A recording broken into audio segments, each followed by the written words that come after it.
안녕하세요 여러분, 세상 돌아보기입니다. 오늘은 24년 4월 11일이고 목요일입니다. 자, 오늘은 이제 어제 끝난 그 22대 총선 결과에 대한 풀이라고 할까요? 이런 걸 한번 해보려고 해요. 그래서 다른 데서 지금 좋은 의견들, 전문가 의견들이 나오는 거 많이 있으니까 저는 좀 세상 돌아보기만의 어떤 각도로 이 사안을 한번 살펴보고자 합니다. 자, 먼저 이제 결과만 하나 보면은 이제 이거는 얼마 전에 확정이 된 것 같아요. 이게 이제 이 스크랩에서는 야권이 192석이라고 돼 있는데 이거는 이제 국민의힘이 지금 지역구 더하기 비례대표로 해서 108석을 얻었기 때문에 나머지를 야권으로 다 뭉뚱그려는 숫자죠. 약간 과장됐다고 볼 수도 있어요. 근데 지금 분위기로 봤으면 같은 행동을 취할 가능성이 높은 그런 지형이라고 볼 수 있을 것 같아요. 자, 민주당은 175석인데 지역구 161석 더하기 14 비례대표 조국혁신당은 12석을 얻었단 말이에요. 자, 그래서 이게 처음에 이제 방송 3사 출구조사를 보면은 200석이 상한선 200석이 넘어가는 경우가 있었어요. 예, 그래서 격전지에서 좀 결과적으로는 국민의힘 지지층이 결집을 하면서 격전지를 많이 놓쳤다. 특히 부산, 경남, 그게 수치가 그걸 보여주고 있죠. 그렇지만 여전히 대승은 대승이죠. 그래서 저는 이게 의미가 있다고 봅니다. 200석에 못 미친 게 국민의 어떤 집단적인 지성의 명령이다. 이렇게 또 볼 수 있을 것 같아요. 그래서 지금 윤석열 정부의 2년의 어떤 실정에 대한 판단을 명확하게 해줬죠. 성적표를. 지금 봐서는 상당히 안 좋은 점수를 준 것이죠. 그렇지만 급격한 변화가 올 수 있는 개헌선이나 또 대통령의 그 거부권을 무력화시킬 수 있는 그런 200석은 주지 않았다. 그런 노력해서 너희들이 해라. 이거를 제가 좀 이따 다른 설명을 드릴 텐데 그렇게 그걸 살펴보시면은 이게 우리가 느리게 가는 게 아니고 또 우리가 시원하게 못한 그런 게 아니고 이런 것을 지금도 해낼 수 있는 나라는 국민하고 정치인들이 이렇게 교합하는 그런 나라는 우리밖에 없습니다. 주변 일본을 보세요. 못 바꾸잖아요. 그건 자민당 독재잖아요. 중국 못 바꾸잖아요. 북한 못 바꾸잖아요. 그 외에 많은 서구의 민주주의들은 국민과 정치가 괴리되어 있잖아요. 마찬가지예요, 다. 그래서 우리한테 희망을 본다는 뜻이고 거기서도 이게 충분치 못하다라고 생각하시는 분들은 마음을 조금 누구로 떨으셔야 된다 이런 생각을 좀 해보게 돼요. 자, 당장 이제 반응이 나와서 대통령실이 인적 쇄신을 한다. 근데 인적 쇄신 핵심은 대통령인데 제대로 된 조언조차 듣지 않는 사람한테 국무총리하고 비서실장하고 그 외에 수석들이 나간다고 해서 달라질 게 있겠습니까만은 하여튼 반응은 빨리 나왔다고 보고요. 그렇지만 실제적으로는 어떻게 바뀔지는 그렇게 기대되지는 않아요, 사실 저는. 자, 그런 정도 말씀드릴 수 있을 것 같고. 그래서 아까도 잠깐 말씀드렸던 부분인데 집단 지성이라는 부분이 상당히 절묘한 선택을 우리한테 해줬다. 꾸지람을 하긴 하되 심하게 체벌을 하다가 잘못하다가 상대방이 심하게 다치거나 목숨을 잃게 되는 이런 혼란은 원치 않는다. 이런 절묘한 선택이라고 저는 봅니다. 자, 그렇게 봤을 때 여러분 한번 보십시오. 우리의 근대사를 봤을 때 이렇게 다이내믹한 나라는 없다고 봅니다. 전 세상에. 박정희, 전두환 전두환은 박정희에 충직한 후배였기 때문에 같은 묶음이죠. 저때까지는 소위 말하는 이제 군사 독재였고, 그다음 6.29 선언을 통해서 호혼이 철폐됐죠. 즉 대의원이 뽑는 그런 간접적인 대통령 선거제에서 그다음 직접 선거 지금 우리가 하고 있는 그런 걸로 바뀌게 된 거죠. 그게 이제 87년 6월 항쟁이죠. 그 성과물을 받았고 전두환의 친구이며 같이 쿠데타에 참여했던 노태우가 대통령 후보로 나왔지만 저쪽은 김영삼, 김대중이 야권이 분열이 되면서 노태우가 대통령이 됐어요. 저 때가 아마 제가 제 인생에서 뭐 실망이라는 단어를 떠올린다 그러면 아마 세 손가락 안에 들어는 순간이었던 것 같아요. 제가 그때 20살인가 21살인가 그랬습니다만은. 네. 그렇지만 국민이 그런 선택을 한 거였거든요. 지금 돌이켜 보면은 그래서 노태우가 했고 그다음 김영삼이 그쪽 그룹에 가서 붙어서 3당 합당을 해서 대통령을 결국 했죠. 그러다가 이제 IMF 맞았죠. 그러다가 완벽하게 이제 야당 민선 대통령이 나온 거는 김대중 때부터 나왔고 그 이후로 이어지고 있어요. 예. 그때를 보면은 지금 200석 못 됐다. 뭐 이거 가지고 안타까워하는 마음보다는 훨씬 더 큰 어떤 실망감이 있었다는 것을 느끼셔야 됩니다. 그렇죠? 군사독재를 몰아냈는데 그 자리에 군인 친구가 다시 대통령이 된다는 게 용납이 쉽게 됐겠습니까? 저도 그날의 느낌이 선명하게 기억에 남아 있습니다. 지하철 타고 오면서 그 결과를 보고 들었던 생각들. 근데 지금 보면은 노태우, 김영삼 그리고 김대중으로 자연스럽게 이게 올라간 거예요. 급박한 단절이 있었던 게 아니고 지금 생각해서 보면 상당히 지혜로웠다. 그렇다고 해서 이게 시간이 뭐 몇십 년 걸렸느냐? 그렇지도 않다. 자, 10년 정도 대통령이 2명이 있었으니까 노태우, 김영삼, 그다음 김대중으로 갔으니까 10년 동안에 어떤 변환기가 있었다는 거죠. 자, 우리 기분 같았으면 선거 한판으로 싹 바꿔버리고 싶지만 동전 뒤집듯이 그렇게 안 됐다. 그런데 지금 수십 년이 지난 지금 돌이켜봐도 그때는 엄청나게 빠른 진행이었다. 결과적으로는.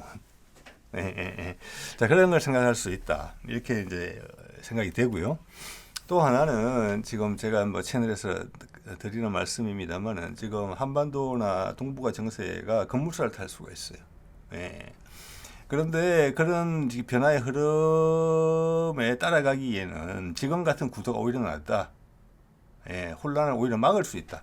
왜냐하면은 지금 이제 우리가 200석 이상을 해서 그 탄력으로 급격한 변화를 초래하는 상황인데 국내 정치가. 근데 바깥에서 큰 예상치 못했던 큰 변동이 온다면은 내부의 혼란은 더 가중될 가능성이 좀 높다고 보거든요. 이 정도 긴장 상태가 딱 알맞다고 봅니다. 국민들의 동의를 얻으면 할 수 있는 거 다 할 수 있어요, 사실은.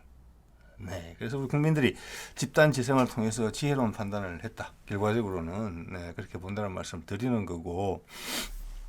자, 제가 보는 이제 이번 선거의 의미는 이런 부분이 있습니다. 이 조국이 벌써 피곤했을 텐데 어디 대검찰청을 갔나요? 그래서 김건희 수사하라고 지금 이야기를 했죠. 고속도로 돌아간 것도 수사하라고 바로. 그래서 지금 검찰총장하고 대검 특수부장의 이름을 언급하면서 해라. 수사해라. 그거 안 하면은 특검 바로 들어간다. 이래봐서 특검을 바로 시동을 걸 수도 있을 것 같아요. 자, 그런 행동을 하고 있는데 제가 여기서 주목하는 부분은 조국이라는 새로운 지도자급이 발굴이 됐다. 이것이 상당히 의미 있다. 정말 의미 있는 거죠. 자, 그러면 지금 민주당을 봤을 때 김대중, 노무현, 문재인의 평가는 지속되고 있을 겁니다. 그 다음 후보군으로서 나오는 게 이재명이 현재 있고, 저는 김동연도 강력한 지도자급의 자질을 갖춘 사람이라고 봐요. 그게 조국이 하나 더 얹어진 거예요. 이게 사실은 200석 가까이 지금 100 합치면 190 뭐 그 정도 되는 것 같은데 180 후반대나 190 뭐 그래 되는데 그거보다 더 큰 성과는 이거라고 봅니다. 우리의 미래는 상당히 안정적이다. 이런 지도자급이 발굴이 됐다. 우리 아시죠? 우리 같은 나라의 대통령을 한다면 똑똑해야 되고 또는 동시에 본인이 고난을 겪어야만 돼요. 아주 힘든 시기를. 그래야만 아무리 좋은 자질을 갖고 나오더라도 아무리 기존에 좋은 철광석을 갖고 있더라도 그것을 담그고 불에 담그고 두드리지 않으면은 그 쓸만한 연장이 안 되는 거잖아요. 자, 좋은 철광석은 많아요. 좋은 철은. 근데 거기서 쓸만한 도구가 되는 것은 또 선택을 받아야 돼요. 그건 그 사람의 운명과 또 상관이 있어요. 자, 김대중이 그랬고 노무현이 그랬고 문재인이 그랬습니다. 이재명도 그런 과정을 겪어가고 있죠, 지금. 그래서 몇 년 사이에 그가 많이 변했다. 저는 그의 얼굴을 볼 때 그런 생각을 합니다. 그게 김동연, 조국 이런 후보가 비슷한 사연을 가지고 올라오고 있다. 이거는 이번 선거에서 압승한 것보다 훨씬 큰 우리의 자산이 늘은 것이다. 엄청나게 배가 부르다. 포만감이 느껴진다. 이런 생각이 들 정도예요. 거기에 반해서 국민의힘은 어떻느냐. 예전에도 그런 말씀 들은 적 있으실 겁니다. 불임정당이라고. 왜? 윤석열을 밖에서 불러오기 전에 본인들의 정치 세력을 유지하기 위해서 스스로 근데 그 욕심은 많으나 욕구는 크나 스스로의 지도자를 생산하지 못했다. 그래서 바깥에서 영입해왔다. 그게 지금 2년간의 사단의 근간이에요. 그래서 불임정당이라는 거예요. 내부에서 후보가 전혀 없었느냐? 있었다. 그런데 다 기회를 주지 않았다. 예. 자, 어떻게 보면 김대중은 그의 가신들을 다 제끼고 경상도 사람 노무현을 선택을 한 것이고, 맞죠? 자, 노무현은 정치에 전혀 뜻이 없었던 문재인을 본인의 희생을 통해서 정치를 하게 만들었어요. 선택을 해준 거예요. 지금 시간이 좀 더 지나면 나오겠지만 제가 봐서 문재인이 또한 이재명을 선택해 준 거예요. 이렇게 된 거란 말이에요. 근데 국민의힘은 스스로의 싹을 다 잘랐다. 기존의 힘을 가진 자의 저항이 될까봐. 기존의 힘을 가진 자의 집중력을 떨어뜨릴까봐. 예. 그래서 저는 이번 선거를 보면서 국힘의 수명이 얼마나 남았느냐? 우리도 고령화로 해서 나라가 지금 되게 정체되잖아요. 그 현상이 국힘에서는 더 빨리 벌어지고 있다. 예. 스스로의 내부에 사람을 키우기는커녕 싹이 좋은 인물들을 다 제거해버리고, 예? 다 반신불수로 버리거나 때를 타게 만들고, 밖에서 계속 영입해와서 본인들 욕구만을 충족시킨다. 그래서 국민의힘에 가면 그 전신이 사실은 박정희 때부터 시작되는 거지 않습니까? 박정희 때 공화당, 그다음 뭐 민정당, 뭐 여러 이름을 거쳐서 오는 거지만 과연 그 정당 사무실에 가면은 과거 대통령의 얼굴을 국민들이 다 보는 뭐 예를 들어서 기자실 같은데 걸어 놓을 수 있겠느냐? 저 없다고 봅니다. 반면에 민주당은 이 언급된 과거 대통령들의 사진을 다 걸어 놓을 수 있어요. 그 차이가 엄청나게 큰 차이라고 봅니다. 즉, 지금은 정부 여당으로 있고 주요 두 거대 정치 세력이라고 말을 하지만 사실 국힘은 지금 수명이 얼마 안 남았다. 국민의힘은 저는 개인적으로 그렇게 보고 있습니다. 그래서 이렇게 되면은 국민의 민주당이 지금 어떻게 보면 되게 더 단단해진 거거든요. 예. 이낙연 세력이 나가면서 과거 호남의 지역주에 기반했던 김대중의 영향력 안에 있던 세력들이 그들의 멋진 선생님의 뜻을 헤아리지 못하고 기득권적인 작태를 하다가 이번에 싹 나갔잖아요. 그래서 야당은 훨씬 더 견고해졌거든요. 예. 그리고 이제 조국이라는 새로운 인물이 등장을 했기 때문에 여기서 갈라질 가능성이 있다. 저는 그렇게 보고 국힘은 사라질 가능성이 많다. 예.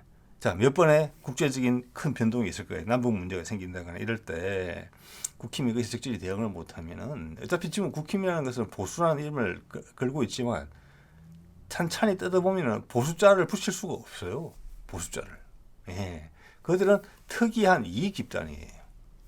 6.25 때의 그 트라우마를 기반으로 한, 그렇지만 지금 전 세상에서는 사라지고 있는 냉전 시대적 사고, 소위 말하는 반공주의라는 그게 있고, 그 다음 어떤 영웅에 대한 어떤 신화, 박정희에 대한 신화, 우리를 배고프면서 해결해 준 거.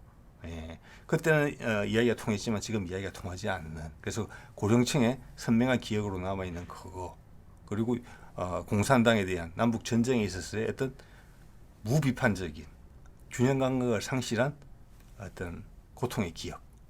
예.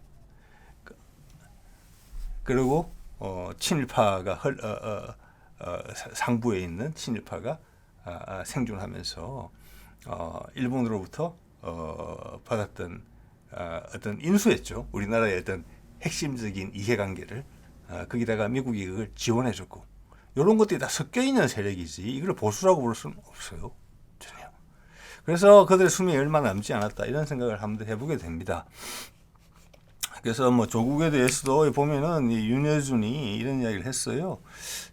민주당과 합당 안 할 거다. 조국은 지금 충분히 대선 주자다. 뭐 그럴 가능성이 충분히 있다고 봅니다. 예. 그래서 배가 부르다는 거죠. 일단 민주당 계열 쪽으로는 지금 후보군이 많아요.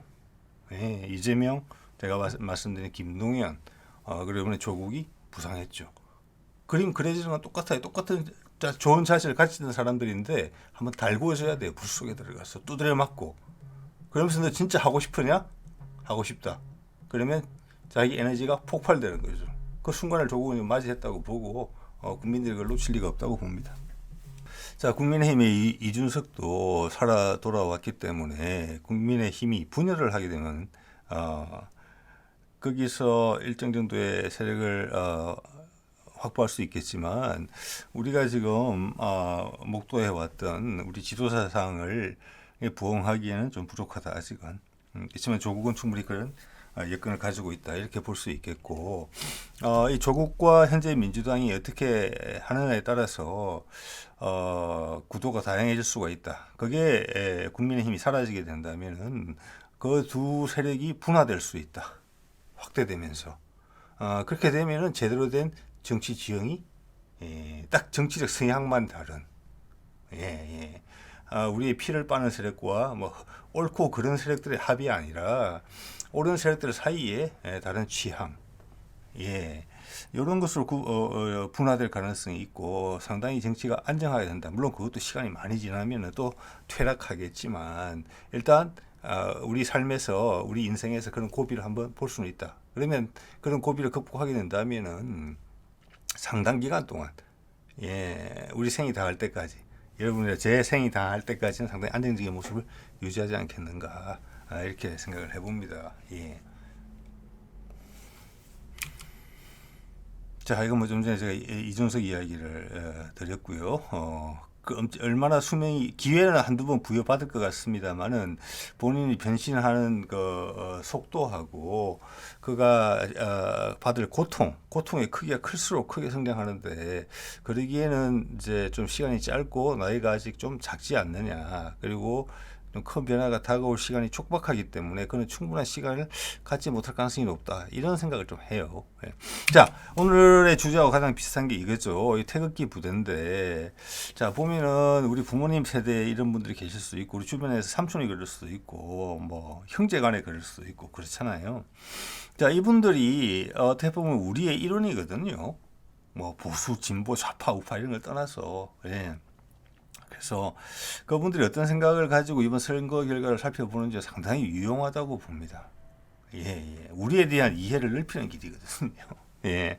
자, 그 조선일보 기사를 하나 가지고 말씀을 드려보겠습니다. 이 기사인데, 자, 이게 조선일보에서 선거 결과를 보도한 내용으로는 대표적인 기사고, 많은 댓글들이 몇백 개, 제가 볼 때마다 몇백 개의 댓글이 달렸었어요.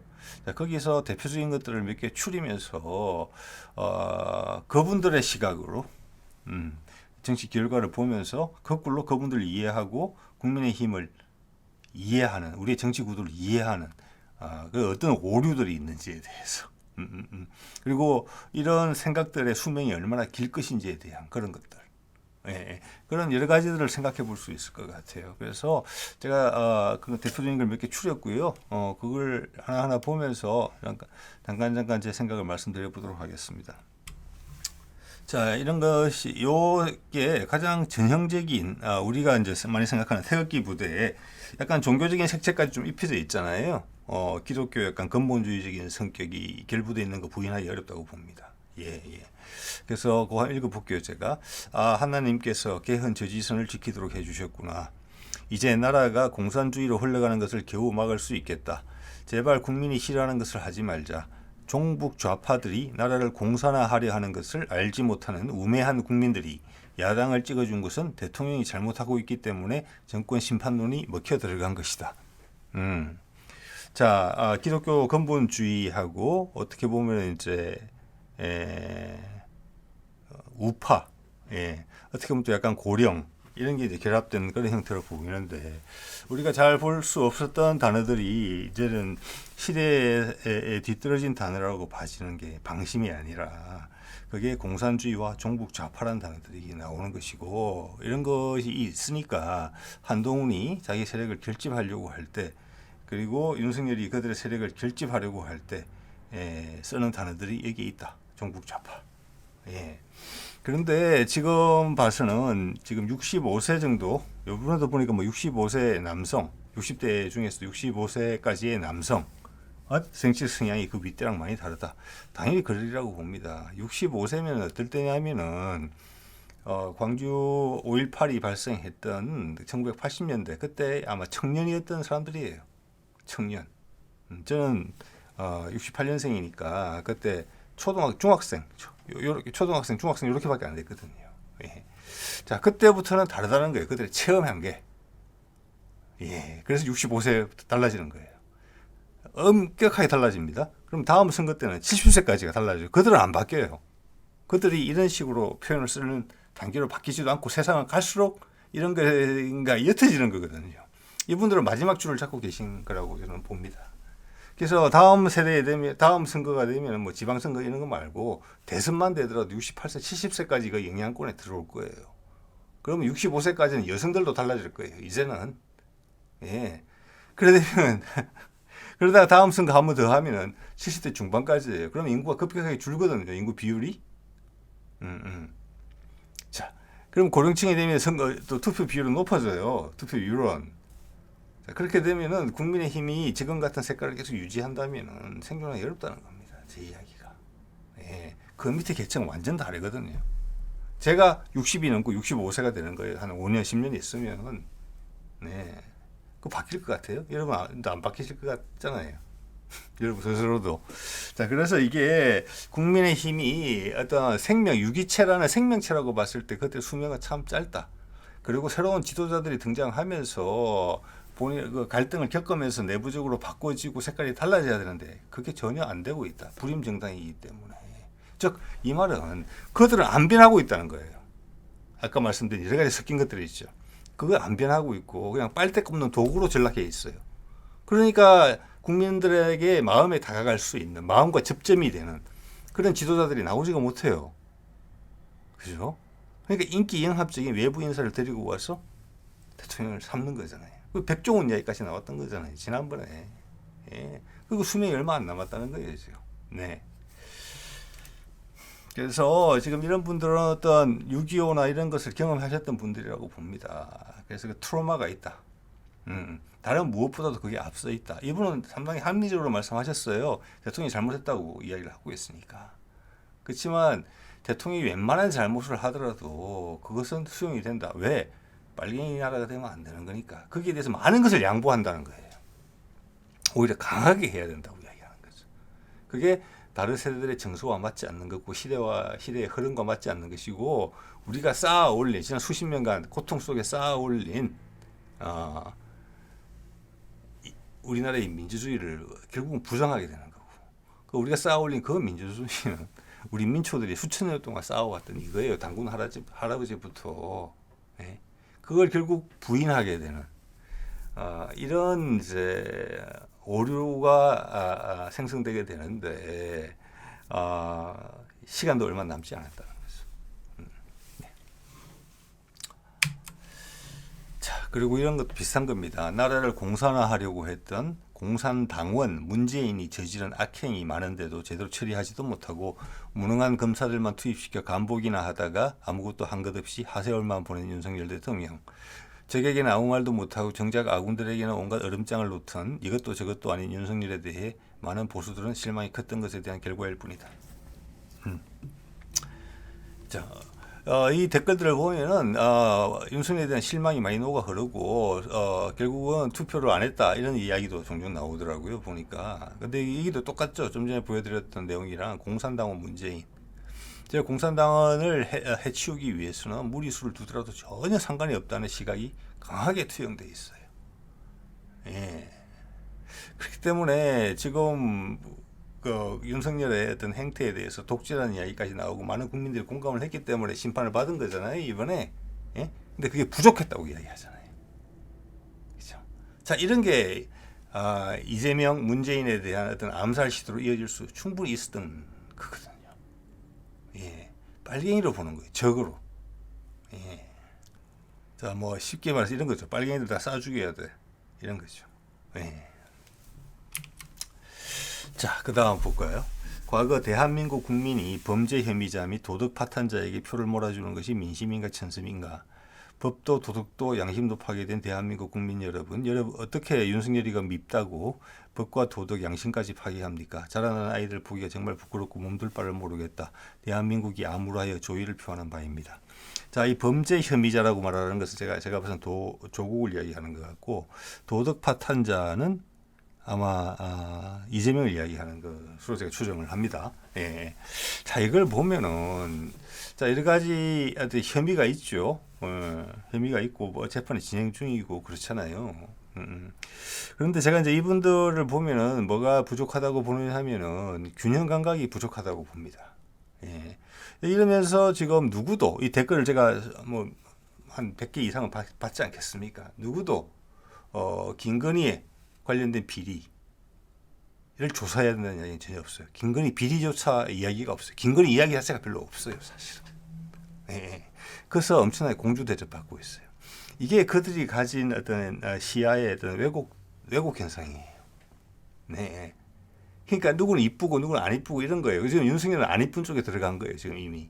한동훈은 이쁜 쪽에 들어가는 것 같아요. 그래서 윤석열은 사실 보수한테서 인기가 없어요. 지금 이거 이렇게 보는 거 보면은. 예. 그래서 균형 감각이라는 부분이 여기는 범죄가 다 밝혀지고 검찰 정권이 들어서서 전심 조사를 하고 있다. 근데 안 나온다. 문재인 것도 안 나온다. 그러니까 봐주기 한다. 그들하고 작당을 하려고 한다. 이런 비난까지 좀 있다는 거잖아요. 자, 그 이면에는 이 범죄 혐의자, 도덕 파탄자, 문재인 다 공산주의자, 빨갱이라는 게 있잖아요. 전국 좌파라는 게 뒤에 깔려 있어요. 훨씬 더 험하게 해야 된다고 생각하는 거예요. 자, 윤석열과 김건희는 흠결이 있더라도 그들은 자유민주주의자이기 때문에 괜찮다. 용서해 줘야 된다. 요런 논리가 뒤에 숨어 있어요. 요런 논리가. 예. 그렇다고 윤석열이 뭐 잘못했다 이야기를 안 하는 게 아니에요. 그러니까 욕먹을 짓을 했다는 것은 아는데 경중이 다르다고 생각하는 거예요. 여러분 생각해 보십시오. 예. 그걸 얼마나 많은 사람이 납득하게 될지. 이런 사고는 뭐랄까 지평을 넓혀서 영역을 넓혀서 확대되기가 어려워요. 다른 세대들한테. 이런 것을 자꾸 이야기하면 할수록 고립되는 거죠. 그럼 더 강고해지는 거죠. 옛날에 받았던 고통의 기억밖에 없거든요. 6.25 때 고생했던 거, 막 굶었던 거, 자기 가족이나 누가 희생됐던 그런 모습들. 그것만 기억하는 것이죠.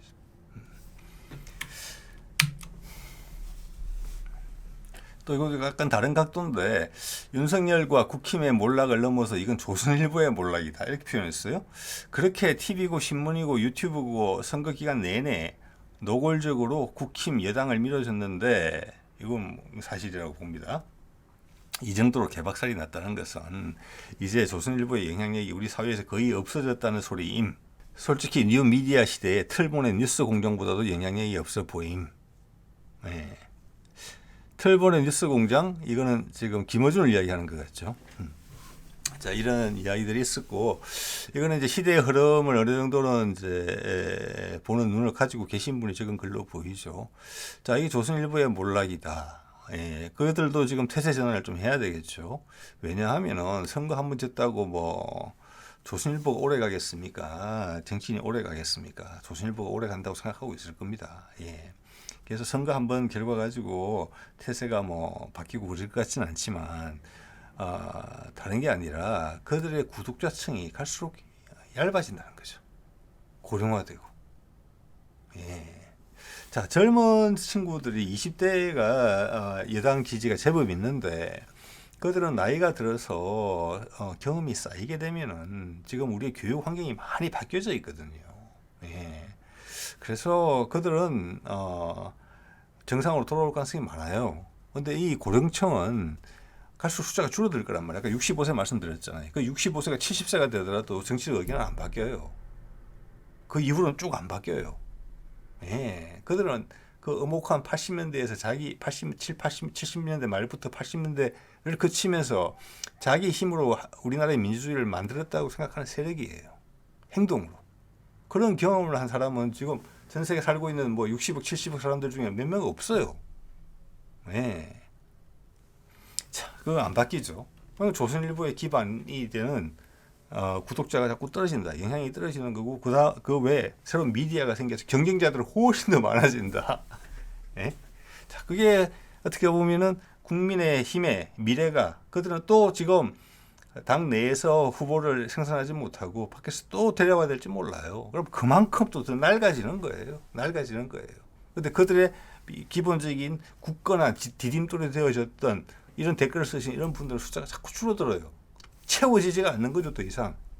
자, 그래서 국힘의 미래는 불투명하다. 그래서 밖에서 강한 자극이 한번 타고 와서 사람들이 확 한번 자극하게 되면은 그에 대한 대안을 내놓지 못하고 와르르 무너질 가능성이 크다. 이렇게 봅니다. 어차피 이해 때문에 모여있는 집단이기 때문에. 예. 자, 그리고 다른 거 한번 볼까요? 말로만 탄핵의 강을 건너고 어쩌고 떠들었을 뿐 국민의힘은 사실상 이준석이를 쫓아냈고 유승민이는 경선도 못 나왔다. 국민들은 윤석열이 오만과 독선을 엄중히 심판한 것이다. 보수의 한쪽 날개를 복원하지 못하면 앞으로도 계속 힘들 것이다. 예. 자, 이거는 사리 판단이 이제 상당히 되시는 분이죠. 이준석을 해서 젊은 세대들의 표심을 확보하고 유승민을 통해서 합리적인 보수 세력을, 즉 중도파가 되겠죠, 를 흡수했다면 이렇게 지지는 않았을 거다. 상당히 타당성이 있는 이야기인데 지금 윤석열의 통치 스타일을 봤을 때 그들을 밀어내지 않을 수가 없다. 자, 이것이 아까 말씀드린 그들은 국민의힘은 불임 정당이다라는 이유의 윤석열 판이에요. 이거는 박근혜 때도 그랬고 이명박 때도 이랬어요. 싹이 좋으면 내쳐요. 경쟁자 될까봐. 그래서 다른 대안을 등장하지 못하게 해요. 이거는 정당이라고 볼 수가 없죠. 예, 정당이라는 것은 후배를 끌어주는 맛이 있죠. 이렇게. 예? 그게 정당이 오랫동안 살아남아야 되니까. 왜? 정당은 나라의 정치를 책임지겠다는 거니까. 집권을 하려고 하니까. 민주당은 그게 살아있어요. 여기는 없어요. 내세월만 대통령이 없잖아요. 예. 그래서 이런 이야기까지 나오는 거예요. 사실은 이게 윤석열만의 잘못은 아니고 이전에 국민의힘 계열의 정당에서 계속 이런 식이 있었어요. 왜? 그들은 독재 시대에 전통을 물려받았기 때문에 그랬어요. 박정희가 절대 권력이었을 때 거기에 도전하면은 항상 끝이 좋지 못했죠.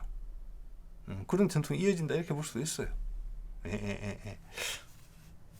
그래서 이런 표현까지 나오는 것 같아요. 윤석열을 좌파의 간첩이냐, 국민의힘을 무너뜨리기 위해서 왔느냐, 뭐 그 정도 표현을 할 수 있지만 윤석열만의 일은 아니다. 이게 어떻게 보면 국민의힘의 전통이다. 예. 그리고 수명이 짧다. 그래서 이런 말씀 드릴 수 있을 것 같아요. 예. 자, 한심한 윤석열의 존팽이 같은 국정 운영이 여당 참패로 귀결되었다. 의사 정원 드라마틱하게 합의 이뤄내고 이준석 안고 갔으면 이꼴 안 났다. 윤석열은 우파가 아니라 우파 망치러 온 좌파 첩자로 보인다. 이렇게 썼네요. 네. 자, 이런 그런 뭐 어느 나라의 어떤 정당에도 보면은 장기적인 오랫동안 지지하는 세력들이 있어요. 근데 지금 전 세상이 흔들리는 이유 자체가 여기도 드러납니다. 그대로. 자, 나는 본인 스스로 보수파다. 제가 그런 표현 안 좋아하는 거 아실 겁니다. 여러분, 지금 상황의 설명을 위해서 좀 쓰겠습니다. 보수다, 우파다. 예. 그래서 우파와 보수를 잘 지지해 줄 수 있는 견고한 기댈 곳이 필요하다. 나는 그게 국민의 힘이라고 생각했는데 그런 기준에 부합하지 못하는 정당으로 만들어버렸다. 어젠가 그젠가 소개해드린 정규제 칼럼이 아니라 정규제 글도 이런 거죠. 자, 여기서 하나 걷어낼 것은 뭐냐면은 정치는 도구예요. 우리의 삶을 잘 살기 위한 도구예요. 그런데 이거는 주객이 바뀐 거예요. 네. 자, 이게 국민의힘이 그러면 윤석열 전에는 국민의힘이 제대로 된 정당이 제대로 된 우파였느냐? 그것도 아니잖아요. 그것은 이해 집단이에요. 여러 이해 집단을 공유하는 끈이 다른 사람들이 모인 거예요. 그걸 누가 이 사람들한테 그렇게 인식을 심어준다는 거죠. 그게 아니잖아요. 예. 그래서 이것은 기본적으로 우리가 우리 힘을 자각하고 그 다음은 정치 세력을 선택을 하면 돼요. 저도 이번 뭐 선거도 그렇고 지난 대선도 그렇고 아주 쉽습니다. 최악을 막으면 돼요. 최악을. 누가 더 좋은지 훌륭한지 절대적으로 훌륭한 사람을 뽑는다? 뭐 절대적으로 훌륭한 사람이 어디 있습니까? 예, 상황에 따라 대응하고 그 기초 자질을 살펴볼 따름이죠. 그래서 우리의 선택은 둘 중에 하나다. 대선 같은 경우에는 그러면 자질이 부족한 사람을 떨어뜨리면 된다. 왜? 그런 신호들은 다 선거 기간을 통해서 검출이 되기 때문에 그렇게 선택하면 되는 거예요. 근데 지금 이런 분들은 뭐냐? 근데 나는 우파니까 우파를 지지해야 되는데, 난 좌파니까 좌파를 지지해야 되는데, 이런 세력들이 있다는 겁니다. 우리나라는 상대적으로 옅어요, 지금 이런 게. 이번 선거가 그걸 보여줬다고 봅니다. 예. 그래서 절대적인 우파도 없고 절대적인 좌파도 없어요. 그 우파는 이분이 말씀하신 것처럼 우파 정당이 아닌 것 같기도 해요. 좌파? 좌파 정당이 막 군비 강화하고 막 무기 개발하고 그렇게 합니까? 문재인 대처럼? 그거 아니에요. 왜? 누가 세상의 흐름의 중심에 올라타 있느냐 이 차이예요. 자, 그래서 주객이 전도된 거다. 그래서 좀 안타까운 말씀이지만 여기 쓰시는 많은 댓글을 많이 쓰시는 분들은 뭔가를 내가 우상화하고 싶은, 그래서 종교인들, 기독교적인 색채 얘기 많이 드리는 것 같아요. 뭔가 나를 기대고 싶은, 나를 모든 것을 나를 끼안아 줄 수 있는 그런 세력이 필요하고, 그런 걸 국민의 힘이라고 보고 있고, 그게 우파고 나머지는 다 사탄인 빨갱이다, 종북 좌파다. 그렇지만 그 말씀은 제 인생의 경험으로 분명히 드릴 수 있을 것 같아요. 여러분이 그런 식으로 생각하신다면 이 세상 하세 갈 때까지 저 포함입니다. 한 번도 마음이 편한 곳은 없을 겁니다. 내가 내 스스로를 편하게 만들어줘야죠. 그런 곳을 찾아다니고 이해를 해야죠. 그래서 계속 공부를 해야 되는 겁니다. 남한테 어디 가서 안기려고 그러면 나는 계속 더 고립될 뿐이고, 그 사람은 나를 이용하려고 해요. 죄송하지만 그게 종교든 정치든. 네. 자, 좀 긴 이야기인데 한번 읽어볼게요. 국민의힘은 박근혜 탄핵을 기점으로 자생력을 상실했다. 자, 이런 지식들은 곳곳에 있는데 다 묶어보면은 옛날부터 다 그런 거예요. 그러면 이 박근혜 전에는 누구냐? 이명박이었는데, 이명박은 또 날라온 영입된 인재죠. 박근혜도 어떻게 보면 영입된 인재예요. 개인적인 영향이 아무것도 없잖아요. 과거 독재자의 딸이었다는 것밖에 없어요. 자, 그런 걸 따박따박 이야기하면은 그들이 신봉하는 자유민주주의를 지금 지켜내고 있는 그들은 또 그게 목숨 바쳐서 해야 되는 일이다. 그래서 야당 대표에 대한 살인까지 시도했잖아요. 그 불 끓는 애국심이 저 바닥에 있어요. 그 점은 우리가 이해를 해줘야 돼요. 그런 것도 젊은 세대랑 또 달라요. 그렇지만 그 불길의 방향이 잘못된 대로 향하면 그런 불길이 없는 것보다 오히려 못하다. 박근혜를 기점으로 자생력을 상실했다. 한 번도 자생력이 있은 적이 없어요. 제가 보서는.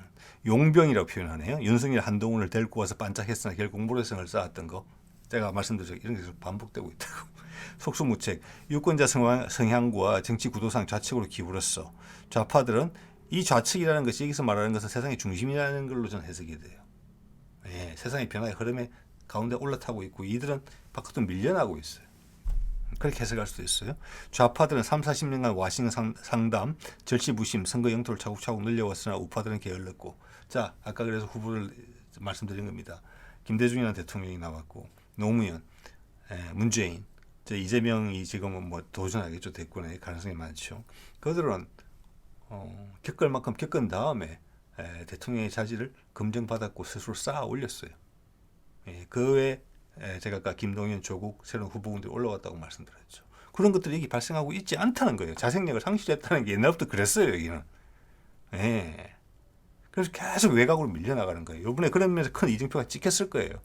왜? 그들 핵심 지지층들의 나이대를 봤을 때 그렇다는 거예요. 나이대를 봤을 때 65세 이상까지는 힘이 있어. 지금 60대만 해도 젊은이잖아요. 70대 넘어가면 얘기 다르죠. 우파들은 게을렀고 공부도 안 했다. 이게 그 이야기입니다. 그럼 뭐 했습니까? 이해관계만 챙긴 거예요. 이해관계만. 그렇죠. 이 말씀의 뒤에는 그게 들어있어요. 게을렀고 공부도 안 했어. 우파들은 뭐 했습니까? 자기 이해관계만 챙겼어요. 후배도 안 키우고 나는 권력놀이만 한 거예요. 내 대를 이해해서 우리나라를 좋게 만들 후보군, 내 건과 전혀 다른 애들도 테스트 해보고 그들한테 기회를 주는 이런 걸 안 했어요. 전혀. 네, 박근혜 비대위 시절 조동훈을 영입해서 저는 이 이야기는 처음 듣습니다. 당 색깔을 파란색을 버리고 그 당시 파란색이었나 보네요. 빨간색을 바꿀 때 조짐이 매우 안 좋더라니까. 윤석열 하야하고 대선 총선 최소 2번씩 치고 세대 교체를 하면서 장기적으로 탈바꿈하는 방법이 외엔 기대 난망. 이게 힘들다는 말씀 제가 드리는 겁니다. 지난 수십 년간 이뤄오지 않았어요. 그거는 그들이 군부 공화당의 뿌리를 가지고 있기 때문에 그런 거예요. 권력은 독점돼야 되는 거예요. 나한테 대드는 놈은 가치 없어요. 그래서 두 번씩 지고 세대 교체도 하고 이게 좀 야당 이야기 하는 거거든요. 야당의 대통령들이 이렇게 해서 대통령이 다 됐잖아요. 응? 근데 국민의힘은 그럴 시간이 없다는 거예요. 이런 방식으로 해가지고는 지금 지지층들이 7, 80 다 돼야지 대통령이 될 수 있는데 그때는 전혀 다른 세상돼 있다. 이런 말씀을 드리는 겁니다. 예. 자, 그래서 불임정당이 내가 말씀드린 것처럼 스스로 불임정당이에요. 예. 스스로 싹을 다 잘랐어요. 지도자들이 못 나오잖아요. 그 싹이 전혀 없었을까요? 아니요, 있습니다. 아까 이야기 중에 나왔던 유성민, 그 남경필, 원희룡 이런 사람들로 한때 차세대 주자였어요. 박근혜, 이명박 때 이럴 때로 기억이 나는데 40대. 예. 똑똑하고 날카롭고 그랬죠. 지금은 다 때가 탔죠. 나이도 좀 지긋해지고. 지난 10여 년간 그들은 자기 자신을 지도자로 만들 수 있는 그런 기회들을 박탈당한 사람이에요. 그래서 남경필은 떠났죠. 유승민은 기회를 못 받고 밖에서 계속 돌고 있죠. 예, 도전의 기회를 부여받고 있지 못하죠. 원희룡은 아예 그냥 차를 갈아탔죠. 예, 나무에 안 붙고 살자 이런 식으로 제가 봐서는 자, 이런데 기회를 안 준 게 누구냐? 이 사람들의 잘못이 아니에요. 박근혜, 이명박이 이래서 기회를 안 줬어요, 이 사람들한테. 예, 그래서 싹을 주겠다는 거예요. 네. 자, 이 사람들 그때 기회를 적당히 주고 장관도 시키고 뭐 예를 들어서 도지사도 하고 뭐 이러면서 차근차근 다음에 대권 도전의 기회도 주고 내부에 자기랑 경쟁도 해주고 이렇게 했으면은 지금 윤석열, 한동훈보다는 낫겠지요. 지금 그 이야기를 하는 거잖아요, 이 사람들이. 예. 자, 한동훈과 조선일보는 최선을 다했다. 윤석열의 태만과 의기장으로 참패했으니 윤은 자진 사퇴하는 게 순리 있듯. 이게 지금 보수한테도 윤석열이 인기가 없다는 게 분명한 겁니다. 지금 이게. 예. 그래서 윤석열이 어떤 행태를 보일지가 상당히 지금 궁금해요. 왜냐하면 지금 한동훈도 영향이 안 된다는 게 검증이 됐잖아요, 이번 기회를 통해서. 그런데 윤석열은 이미 미운 틀이 박혔고 한동훈을 내치려니까 그럼 다른 주자가 안 보이는 거예요, 눈에. 그게 이분들의 고민이에요. 그래서 한동훈에 대한 비판은 되게 얕아요. 좋은 경험했다. 요런 정도. 처음이니까 잘 될 수가 좀 없었네. 이게 정치라는 것이 만만치가 않지. 그렇지만 나 너한테 희망을 버리진 않겠어. 이런 느낌이 느껴지거든요. 국민들이 이재명, 추미애, 조국보다도 윤이 더 싫다잖아. 어차피 국정 발목 잡혀 독박 쓸 바에는 모두 넘겨주고 저들이 무슨 짓을 하는 자들인지 국민들이 제대로 알게 하는 것이 국가 미래를 위해 바람직할 수도 있다. 보수 우익은 정교조 방치로 쓰러졌다. 이게 조금 중구난방인데 기본적으로는 저들이 무슨 짓을 하는지 저기 나라를 팔아먹을 거다 이 말이죠. 예. 자, 빨갱이기 때문에. 예. 참. 그 어떤 북한의 지금 상황도 그렇고 어렵죠. 우리보다 훨씬. 네. 자, 그런 상황에 대한 현실 감각이 상당히 떨어져 있다. 예, 그들의 기억은 수십 년 전 우리가 북한보다 어려웠던 시절 60년대, 70년대 초 이때까지의 생각 속에 있다. 조국 창가를 부리면서 우리는 앞으로 나가고 북한을 따라잡자. 이럴 때 마음가짐을 그대로 가지고 있다. 이제는 유물이 될 수도 있다. 예. 이런 걸 이제 알 수가 이런 생각을 하게 되고요. 자, 정교조 방치로 쓰러졌다. 이런 것은 어떤 새로운 트라우마 같아요. 트라우마. 공산당에 이어서 정교조, 이어서 언제 종북 좌파. 자, 읽어볼게요. 어리석은 대통령과 어리석은 국민들의 합작품인 오늘의 결과입니다. 그리고 한동훈 씨가 아무리 머리가 좋아도 선거 경험 풍부한 이해찬에게 못 당합니다. 반대로 김종인이나 김영세가 전체 선거를 총괄하였다면 이길 수 있는 선거였습니다. 많이 뛰는 게 중요한 게 아니라 선거는 전략 싸움이다. 국민의힘에는 전략가도 없고 대통령은 미련하게 앞만 보고 가겠다고 하면 오늘 같은 부산 엑스포 시즌2 같은 결과만 반복될 뿐이다. 지혜도 없고 통찰력도 없는 윤석열 대통령과 국민의힘 지도부 모두 한심합니다. 예. 그러니까 뭐 다른 방식이지만 앞에서 써왔던 글들과 마찬가지죠. 이거는 이제 국민의힘의 구조적 문제라는 말씀을 제가 드리고 있는 겁니다. 예. 지난번에는 어떻게 선거에 이겨서 바람이 불어서 할 수 있는지 모르겠지만 지금은 그런 옛날에 불던 바람으로서 승리를 쟁취할 수가 없게 된 거예요. 뭐 부동산 끈 터뜨리고 뭐 북풍 불고 이러면 옛날에 됐잖아요. 지금 그게 안 되잖아요. 예. 그렇다고 해서 야당의 대표나 유력 정치인을 옛날처럼 뭐 지금 이게 말씀하시는 분들 그런 이야기 하는 거거든요. 남영동 대공분실한테 끌고 가가지고 김대중처럼 뭐 암살을 시도하고 뭐 바다에 빠뜨려 죽이려고 그러고 국제적인 뭐 구원을 받고 이런 거의 생각인 거예요. 그 생각이 지금 한 4, 50년 전에 생각을 하고 있어요. 그래서 이런 분들 나이가 상당히 많다. 어쩔 수 없이 이런 느낌을 받을 수밖에 없습니다. 그래서 불임 정당이기 때문에 내 대통령 가능성이 당선 가능성이 무조건 중요하죠. 그 사람의 인성이나 자질이나 경험은 아무것도 안 중요하고. 그래서 윤석열하고 한동훈을 영입해서 했는데 지금 윤석열이 정치를 하는 입장이고 한동훈은 그렇지 않은 입장이니까 둘이 사실은 한 팀이잖아요. 검찰에서 장, 부 이렇게 하고 있었잖아요. 그러니까 이런 안타까움이 있고 모순이 있는 겁니다. 이걸 스스로 못 느낀다는 게 너무 안타깝다. 이거는 이들 글 쓰는 분들이 엄청나게 많이 고립돼 있다. 그렇기 때문에 생각이 누가 옆에서 조금만 짚어줘도 내 생각에 모순을 금방 깨우칠 수 있는데 그게 안 되고 있다. 많이 고립돼 있다. 이런 생각을 하게 됩니다. 자, 이런 것은 구조적인 문제고 이때까지 이렇게 해왔다. 근데 지금 이게 돌출돼서 보이는 것은 이제는 국민들이 이 정도도 용서를 안 한다. 이제는 비록 부산 경남에서 뭐 표 결집이 많이 이루어졌지만 많은 지역구에서 30% 이상을 득표를 했어요. 민주당이. 이거는 다음 선거에 2년 3년 있다 선거에서 완전히 달라질 수 있다는 걸 의미해요. 그렇게 되면 국민의힘이 남아나겠습니까? 대구하고 경북밖에 없으면. 우리 단계적으로 변하는 거거든요. 이번에 너무 한꺼번에 많이 변하면 안 된다. 이런 거잖아요. 우리 집단적인 지성이. 근데 이런 행태가 2, 3년 지속된다? 그러면 다음번에는 아마 부산 경남이 확 돌았을 거예요. 그리고 나이 드신 분들은 줄어들고. 예. 자, 이렇게 되는 겁니다. 예. 그래서 지금 이거는, 진짜 보수당 지도자를 갈구하는 그런 목소리가 있다는 것인데, 국민의힘이 지금 구조적 문제를 봤을 때, 그건 없다. 땜빵밖에 없다. 땜빵밖에. 애들이 말하는 김종인도 땜빵이잖아요. 어떻게 보면은 선거 기술자 같은 그런 역할을 하고 있는 사람이죠. 그러니까 이것도 지금 이루어지기가 난망한 그런 마음이라는 거예요. 새로운 걸 개척하고 새로운 걸 찾는다는 마음이 없죠. 예. 내가 어디 귀하고 싶을 뿐이에요. 귀. 예.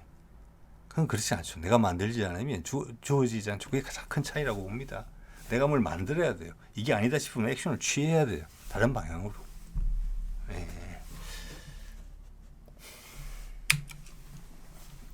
자, 이것도 재미있는 글이었던 것 같습니다. 윤 대통령에게 팽당했던 인력들이 대부분 여야 구분 없이 살아났네. 요거는 조국하고 이준석 이야기하는 것 같습니다. 예. 주변에 제대로 된 참모 하나가 없으니 이런 결과 예측도 못하고 참패. 그래서 약간 엑스포2라는 이야기를 앞에 누구 했었죠. 이것도 예측 못하고 자기가 이길 거라고 생각했는지도 모르겠어요. 진짜로. 이 이야기를 듣고 보니까. 여러분 한번 생각해 보십시오. 그러면 그가 받았을 충격이 얼마나 컸을지. 한동훈도 선거 며칠 전까지 아마 모르고 있을 수도 있다고 봅니다. 그들의 행태를 봤을 때. 왜? 옆에서 이야기를 듣지 않거든요. 이들의 특징이. 즉 이것은 거꾸로 이해하면 검찰에 대한 엄청난 역풍이에요. 검찰의 탑2가 와서 지금 하나는 대통령, 하나는 국민의힘을 지휘하고 있는데 그들이 보여주는 지금 수준이 이 모양이거든요. 그러면 검찰이라는 조직이 우리나라가 지난 수십 년간 발전해 오면서 많은 것이 달라졌는데 강산이 여러 번 바뀌었는데 검찰은 하나도 안 변했구나. 이걸 국민들이 느끼게 될 겁니다. 화석과도 같은 존재구나. 조직에서. 이 결과적으로는 검찰에 대한 칼이에요. 칼. 그래서 조국이 아까 바로 검찰청한테 달려갔잖아요. 그래서 대통령은 인적 쇄신한다고 일단 말은 했어요. 분명히 김건희를 버리라는 의견이 나올 겁니다. 어찌 될지 모르겠어. 버리지는 못할 거라고 저는 봅니다. 그래서 김건희 이야기가 드문데 있긴 있고 김건희의 구체적인 비리에 대한 이야기는 없더라고요. 이게 엄청나게 왜곡된 거예요. 김건희의 비리가 문재인 때 가끔 이야기 나왔던 그 김정숙에 대한 어떤 소소한 이야기거리들, 사실관계 확인도 안 된 가짜 뉴스들에 기반된 걸로 보이는 그런 거하고 비교를 해보고, 그리고 이재명이 지금 비리들하고 연결을 해보고 조국이 비리하고 연결을 해봐요. 예. 이 김건희는 수십 년형을 받아야 되겠죠. 예. 그래도 한동훈 뭐 윤석열 스스로 것까지는 뭐 말할 것도 없고 여기서 그렇지만 그런 내용이 없어요. 그래서 균형 감각이 없고 다른 세대들하고 이야기를 하면 말이 전혀 안 통하겠죠. 그리고 다른 세대들하고 이야기를 할 기회도 없다 이런 분들은. 그래서 이런 말 안 하죠. 자기들끼리만 이야기한다. 그들이 보는 유튜브만 본다. 사실관계 없는. 가끔 보면은 제 동영상의 댓글 중에 보면은 가끔 그런 제가 댓글을 다 보지 않습니다. 가끔 보면 눈에 띄는 게 있어요. 여기는 사실을 가지고 이야기를 해줘서 좋다. 그런 이야기 가끔 쓰시는 분들이 있거든요. 예, 가끔 있어요. 이런 제가 좀 전에 드린 그런 말씀이에요. 유튜브에 많은 말로서만 하는 가짜 뉴스를 많이 보신다는 거예요. 이분들이 제가 봤을 때 저는 뭐 가로세로 연구소 뭐 이런데 이번에 한번 가봤습니다. 참 대단하더군요. 금방 덮었습니다. 예. 자, 그래서 이런 이야기가 김건희에 대한 가장 강력한 이야기는 이런 정도가 있었습니다. 내가 충신이었다면 김건희와 별거를 강력히 요청했을 것이다. 국민 밉상, 국민 비호감, 부부 윤석열, 김건희 합작의 결과. 예, 이 정도 있었고 한동훈은 열심히 노력했는데 아직까지는 경험이 부족하다. 이런 식으로 해서 상당히 호감 어린 눈빛을 보내고 있어요. 왜? 차세대 지도자가 없잖아요. 그들의 논리에서 봤을 때는. 윤석열은 지금 다 평등했죠. 민주당, 국민의힘, 해외에서도 평등했으니까 어쩔지 모르겠어요. 이게 지금 국제 정세가 급격히 바뀌고 있기 때문에 윤석열은 3년을 과연 채울 수 있을까? 굳이 탄핵을 안 하더라도 여러 가지로 희한한 일이 좀 생길 수 있다고 봅니다. 예, 자 오늘 이 정도 말씀드릴게요. 네.